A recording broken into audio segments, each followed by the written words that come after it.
الرحمن الرحيم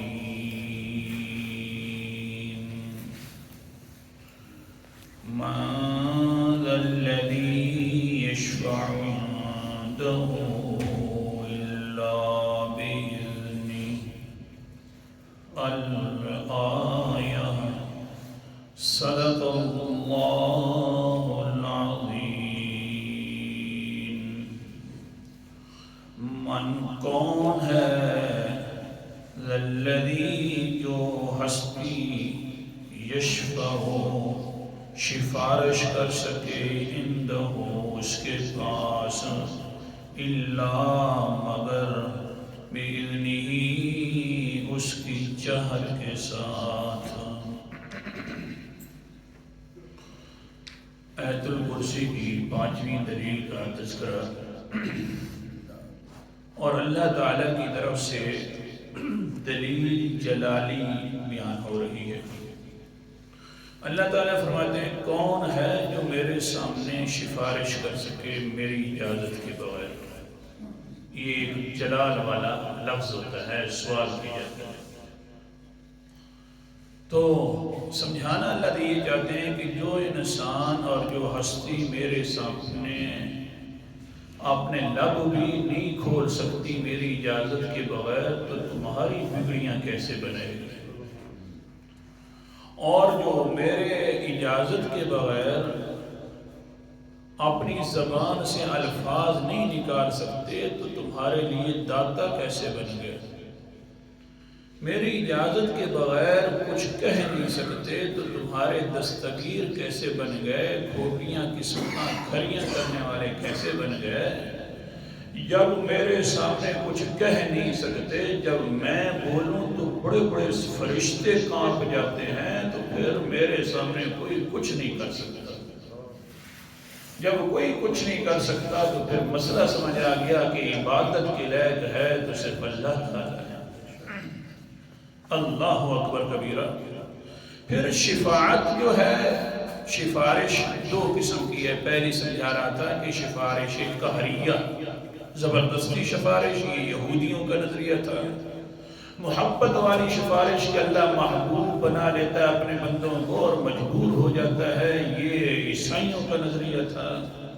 اور رلتا ملتا اور اس کے ساتھ آدھے مشرک تھے، نہیں اللہ تعالیٰ سے زوری زور منوا لیتے ہیں. کچھ یہودیوں کے نظریہ والے مشرکین مکہ تھے اور کچھ عیسائیوں کے نظریہ والے تھے.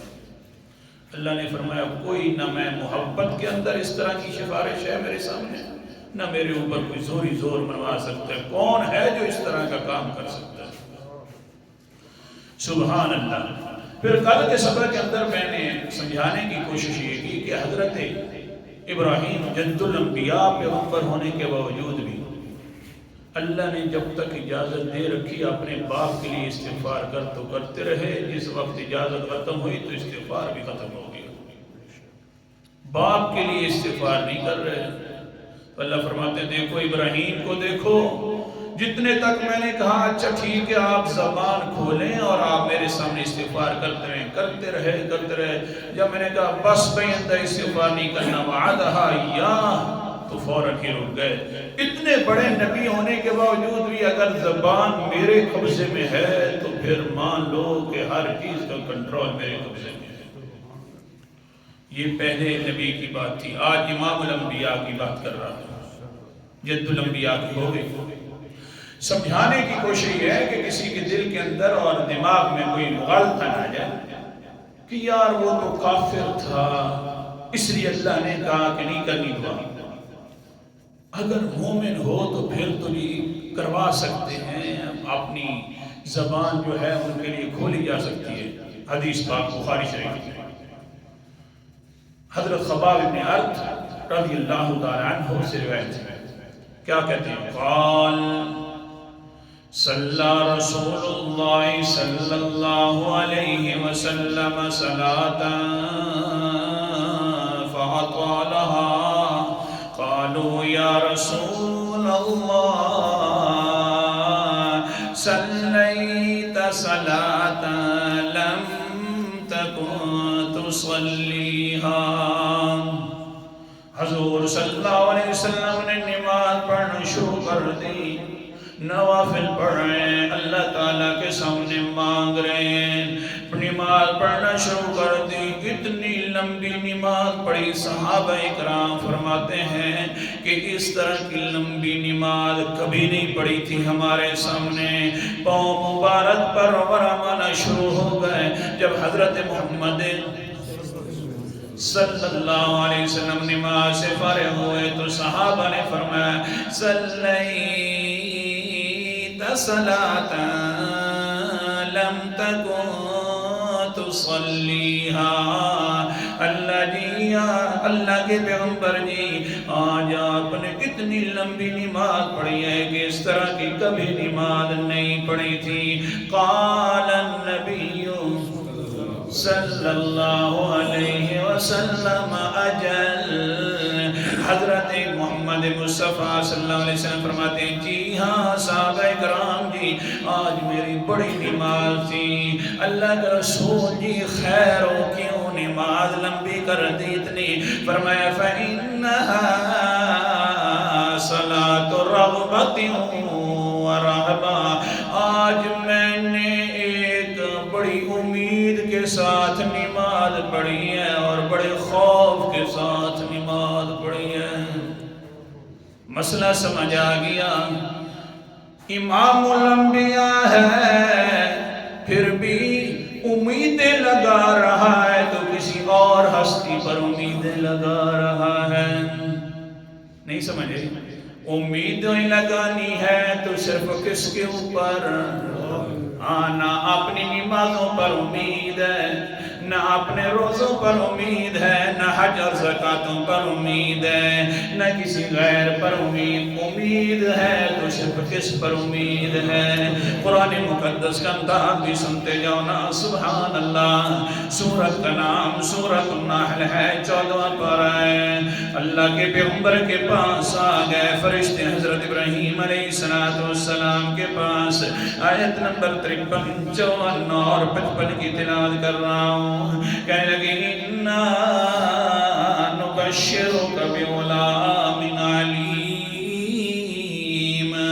اے ابراہیم پیغمبر، ہم آپ کو ایک بہت بڑے اونچے شان والے بیٹی کی خوشخبری دینے کے لیے ہیں۔ اونچی شان اس کی ہوگی کہ علیم، بہت بڑا عالم بھی ہوگا جی۔ آگے سے حضرت ابراہیم فرمانے لگے ابشرتمونی علی ان مسنی الکبر فبم تبشرون، مجھے جو خوشخبری دے رہے ہو میرے اوپر تو بڑھاپا طاری ہو گیا ہے، کیوں آخر خوشخبری دے رہے ہو؟ آگے سے کہنے لگے قالوا بشرناک بالحق فلا تکن من القانطین، فرشتے آگے سے کہنے لگے اے ابراہیم جی، ہم حق اور سچ کی طرف سے خوشخبری لے کر آئیں اور آپ نا امید لوگوں میں سے نہ ہوئیے۔ آگے سے حضرت ابراہیم فرماتے ہوئے اے فرشتوں کیا کہہ رہے ہو؟ میں اور نا امیدی کرنے لگ جاؤں، کیا کہتے ہو؟ قال، فرمانے لگے میرا نظریہ سنونا، جو اللہ سے نا امید ہو جاتا ہے وَمَن يَقْنَطُ مِن رَحْمَتِ رَبِّهِ إِلَّا الضَّالُّونَ، جو شخص بھی اپنے رب کی رحمت سے نا امید ہو جاتا ہے وہی بڑا گمراہ ہوتا ہے۔ میرا تو نظریہ یہ ہے میں اپنے رب سے کبھی نا امید نہیں ہوا جی۔ یہ جو آج کل چکر لگ رہے ہیں غیر اللہ کے، طواف ہو رہی ہیں، دوسروں پر امید ہے نا۔ اللہ کے پیغمبر علیہ السلام کہہ دو نا امام الانبیاء بھی ہے تو امید کس پر ہے؟ اونچا بولو، امام الانبیاء بھی ہے تو امید ہے تو کس پر ہے؟ جد الانبیاء ہے، کہہ رہے ہیں اے فرشتوں تم کیا کہہ رہے ہو؟ میں تو کہتا ہوں نا امید انسان گمراہ ہوتا ہے بہت بڑا، میں تو اللہ کا نبی ہوں، میں اپنے رب سے کبھی نا امید نہیں ہوا۔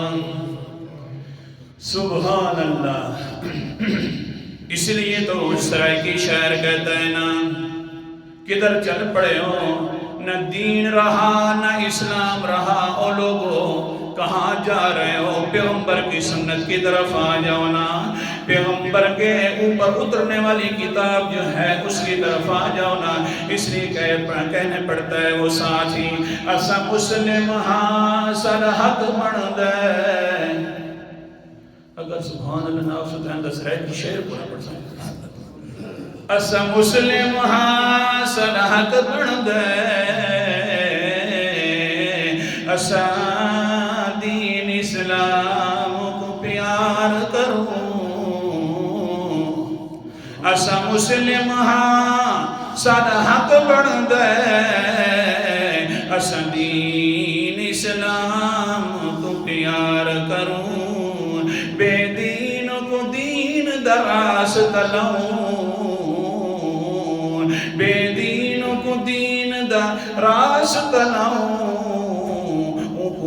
مٹھنے محبوب مدنی درالاؤں۔ محبوب مٹھا جو مدنی ہے اس کے راستے کے اوپر لے کر آئینا۔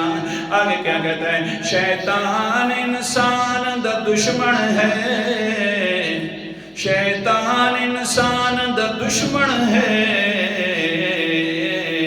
شیطان تے پل پل وار کروں،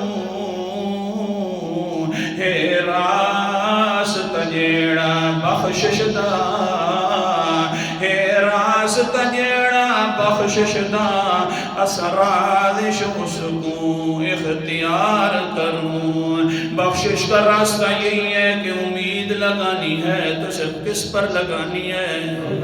غیر اللہ پر امید نہیں لگانی۔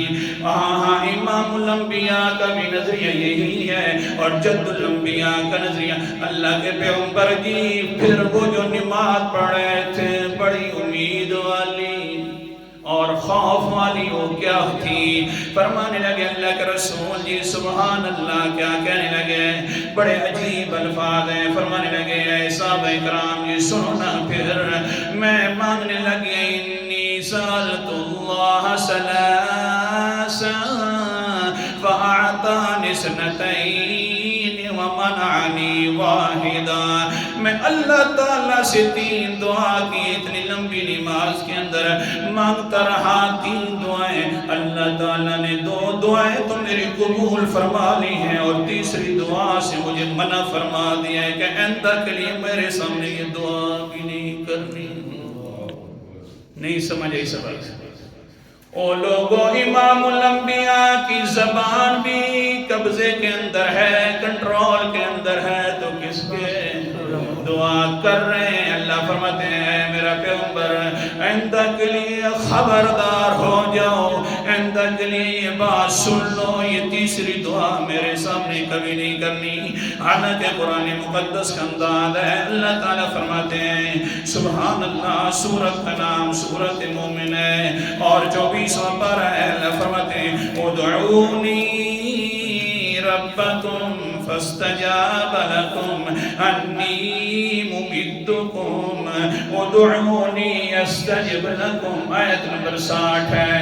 اللہ فرماتے ہیں وقال ربکم، اللہ کہہ رہے ہیں تمہارا رب کہتا ہے مجھے پکارا کرو، مجھ سے مانگا کرو، میں جی جی کر کے جواب دیا کروں گا۔ ادھر سے یہ ہے، ادھر بھی دیکھو نا سورت فرقان ہے، 19واں پارہ ہے، قرآن مقدس کا انداز بالکل آخر نمبر آیت ہے۔ اللہ فرماتے ہیں قل ما یعبأ بکم ربی لولا دعاؤکم فقد کذبتم فسوف یکون لزاما۔ میرا پیغمبر جی اعلان فرمائی، کون سا اعلان جی؟ فرمائی اعلان اللہ تعالیٰ کو تمہاری کوئی پرواہ نہیں ہے اگر تم صرف اکلے اللہ کو نہیں پکارتے۔ قرآن پاک ہے، حوالہ دکھا رہا ہوں، گھروں کے اندر جا کر کلمہ دکھ رہا ہوں، مجھے تمہاری کوئی پرواہ نہیں ہے اگر تم صرف اللہ کو نہیں پکارتے تو مجھے کوئی پرواہ نہیں ہے، ہاں میری اگر تم نے یہ بات نہ مانی، تم نے اندر کے لیے پرواہ نہ کی اس بات کی، تو سن لو فقد کذبتم، پس تم نے جھٹلا دیا میری ربوبیت کو بھی، میری الہیت کو بھی جھٹلا دیا۔ پھر سن لو فسوف یکون لزاما، تمہارے اوپر پھر ضروری ہو گیا ہے، لازم ہو گیا ہے جہنم والعذاب۔ اگر مجھے صرف پکار نہیں سکتے تو جہنم کے اندر ضرور داخل کروں گا۔ اللہ حفاظت فرمائے۔ اور ہمارا جو نظریہ ہے پائنتن مدد کریں، فلاں غوث مدد کرے، اللہ اکبر کبیرہ، یہ حال ہے، پکارو مجھے میں جی جی کر کے جواب دوں گا۔ اللہ کا پیغمبر ہے، نماز کے اندر پکار رہا ہے، لمبی نماز ہو رہی ہے، لیکن کیا حال ہے؟ اللہ کے پیغمبر فرماتے ہیں صحابہ کرام جی میں نے 3 دعائیں کی ہیں، 2 دعائیں تم مرضی والے نے قبول فرما لی ہیں، ایک دعا کے بارے میں فرمایا اے میرا پیغمبر آئندہ کے لیے اپنے لب مبارک بھی نہ کھولنا اور میرے سامنے یہ دعا بھی نہ کرنا۔ مسئلہ سمجھ آ گیا، جو اپنے مرضی سے لب نہیں کھول سکتا وہ ہمیں بیٹے اور بیٹیاں بھی دے سکتا نہیں ہے، جو اپنے مرضی سے لب نہیں کھول سکتا وہ ہمارے لیے دستگیر بھی نہیں ہو سکتا، جو اپنی مرضی سے اپنے لب مبارک نہیں ہو کھول سکتا، ایسے لب مبارک ہیں کہ ابھی کھول رہے ہوں، حوالے کافیے میں کیا کروں، ابھی کھول رہے ہوں، اوپر سے اللہ فرمائے وَقِيلِهِ یا ربی، اے میرے پیغمبر تیرے لب ہلانے کی مجھے قسم ہے، اتنے معزز لب ہیں، لیکن اگر مرضی والا ہے اور کہے آئندہ کے لیے اس بات پر لب نہیں کھولنے تو وہ مرضیوں کا مالک ہے، وہ کہہ سکتا ہے، کہہ دو ہاں وہ اللہ ہے۔ حدیث سنا رہا ہوں آپ کو بخاری شریف کی، اللہ اکبر کبیرہ، صحیح حدیث ہے۔ پھر کیا ہوا؟ اللہ کے پیغمبر جی کون سی دعا فرمائی تھی؟ قال النبی صلی اللہ علیہ وسلم سألت اللہ یہلک امتی بسنۃ اعطانیہا، میں نے اللہ سے پہلی دعا یہ کہ اللہ جی میری امت مجھے بڑی پیاری ہے، مہربانی کرنا، جس طرح ماں اپنے بیٹے کو بھوکا نہیں دیکھ سکتی، یا اللہ میری امت پر کبھی قحط والا عذاب نہ نازل کرنا، میں اپنی امت کو بھوکا نہیں دیکھ سکتا۔ اللہ اکبر، کیا پیار ہے! جس طرح اپنی ماں بالکل بیٹا رونے لگ جائے تو سارے کام چھوڑ دیتی ہے، جتنی مصروفیات کے اندر مبتلا کیوں نہ ہو، بھاگتی ہوئی آتی ہے، کوئی پوچھے نورنی دیکھ تو صحیح نہ، آدھا کام کر لیا تھا اور آدھا باقی ہے، وہ آگے سے جواب دیتی میرا لال رو رہا ہے، میں کام دوبارہ کر لوں گی، اس کو رونے نہیں دوں گی۔ تو اسی طرح میرا اللہ جی مجھے میری امت بڑی پیاری ہے، مہربانی فرمانا، قحط والا عذاب نازل نہ کر دینا، بھوک والا عذاب نازل نہ کر دینا۔